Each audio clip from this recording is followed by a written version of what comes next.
যুবক যখন সেজদায় যায়, যুবক তো জানে না, ও তো জানে আমার চলায় জমিন কাঁপে, ও তো জানে যে আমার চলায় এলাকা কাঁপে।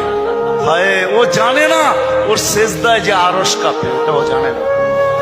যদি জানতো তো এলাকা কাঁপাইতো না, যদি জানতো তো জমিন কাঁপাইতো না, ও সেজদা দিতে থাকতো আর আরশকে কাঁপাইতে থাকতো। যুবকের সেজদায় আরশ কাঁপে, আরশ। যুবক যখন সেজদায় পড়ে তো আল্লাহ ফেরেশতা, নাইলে এই হাদিস কোনোদিন আসতো না। আল্লাহ ফেরেশতাকে বলে উনজুর ইলা শাব মাযা ইয়াফআল, যুবকের দিকে তাকাতো কি করে আল্লাহ জানেন। তো ফেরেশতা বলে জাআলা আজলাহু ওয়া মাজালাহু লিআজলিক, সবকিছু বিসর্জন দিয়ে আপনার কুদরতি পায়ে মাথা ঠেকায় দিয়েছে। তা আল্লাহ বলে হাদা আবদি হাক্কা, এ আমার পারফেক্ট বান্দা, ইন্নী উবাহি বিহিল মালাইকা, তোমাদের উপরে আমি একে নিয়ে গৌরব